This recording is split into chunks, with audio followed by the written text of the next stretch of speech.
On the night of October the 3rd, going into October the 4th, you had the single largest invasion in all of human history, topping even Operation Barbarossa, when you had over 24 group armies and their equivalents, such as the 41st Combined Arms Army of Russia, crossing into the United States from the southern border.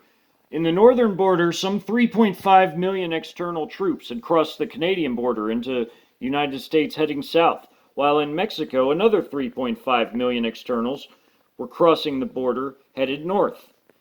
And they were to meet on the Kansas-Nebraska border upon linking up in the north and in the south for each respectively. And on the coast you had smaller external landings that were to drive inland and support their Trojan brethren. But just in this tri-state sector of Texas, Oklahoma, and New Mexico, you had some 400,000 Trojan horse shock troops and some 1,130,000 external invasion forces.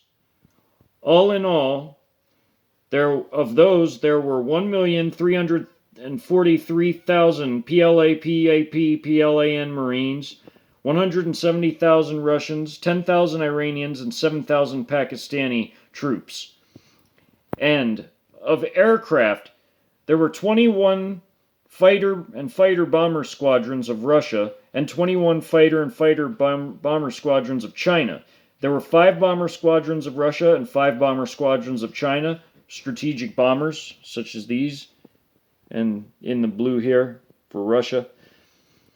And there were 3 Pakistani fighter bomber squadrons and 2 Iranian fighter bomber squadrons, which can be found here for the Iranians and here for the Pakistani. And you had of the United States defenders, you had some 48,000 armed civilians and 92,000 active duty army, and which are these units here at Hood, Sill, and Bliss. And you had 5,000 National Guard. Due to the mobilization being cut short, they only reached 40% of their mobilization, such as the 143rd Infantry Regiment here, which is actually the National Guard's only airborne force, which is unique unto Texas National Guard. And you also had the 36th ID right here. And they didn't muster very many of their forces by the time the anti-satellite weapons of China and Russia hit and disabled America's eyes and ears, and the cyber attack hit, taking down the grid and telecom. So there were no comms, no grid. Civilians were panicked, and most did not rush to their arms right away. Only 48,000 of the millions that lived in this sector of the country went for their arms as reactionary civilians trying to defend their land, but not having intel, not knowing what was coming upon them. 730 total planes, along with 1,530,000 total troops, which is the externals and Trojans combined, were rushing out of their assembly areas on the other side of the border and inside the nation on CCP regime-owned properties. And they set up logistical hubs for the externals and for themselves. Besides just seizing key objectives inside the land, the Trojans were integral to the success of hybrid, aka 4th gen warfare, because them setting up logistical posts, logistical stations by major invasion routes ensured that the externals could drive in deep with very little stopping them, as all they had to do was pull up on a CCP regime farm such as this, which is turned into a logistical area. Here you have some sandbag machine gun nests. Here's the farmhouse. There's a VP scout vehicle. Here's a logistical truck. Oil drums on pallets. You have a barn full of artillery shells and food and ammunition and lubricants and spare parts for vehicles, supplies. Here you have some MREs and food and water, And here you have some parts and other things. Here's some rocket tubes, containers that hold rockets for rocket artillery. Here is massive amounts of ammo cans of various calibers. Here you have a tow motor to lift the pallets. Here you have another machine gun nest guarding the exit entrance. Here's some connexes, shipping containers that hold more ammunition and other supplies. Another barn. You had CCP regime properties like this all over the United States by major invasion routes along highways and other strategically placed locations.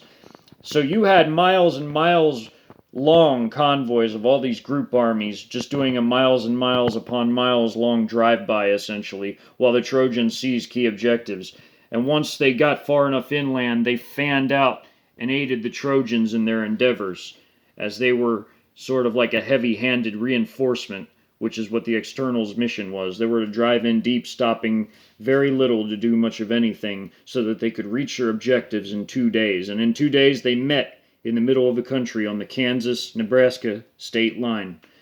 And for logistics, you would have things similar to Broken Bow, like I showed you on this 259. You would have logistical trains like this that were miles long, as there were hundreds upon hundreds of companies of logistical headquarters units that would supply the combat units that were also in these convoys with them. Here you see I-35, and here you see these dead American tanks like Swiss cheese hit several times with kinetic rounds like sabot rounds. You see this one has a thrown track. It hit right at an angle coming up. It was aimed low, and it smacked right into it and ripped the track off, and this thing just threw track and went off the side of the road, and it was on fire as it was hit also in the turret.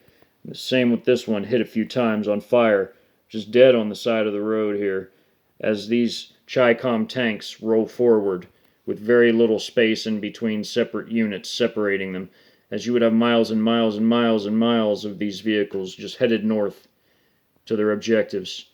And here you have Fort Hood with a raging inferno of this building here, and you have shells hitting everywhere. You have this Russian tank in action with its coax machine gun firing from alongside the main gun of the tank, and you have the tank gun firing and this turret gunner shooting his heavy machine gun, and you have Chi-Com scaling these buildings with grappling hooks, just like I showed you in past videos how that works. They are scaling these buildings, and you see blasts everywhere of artillery striking and buildings ablaze.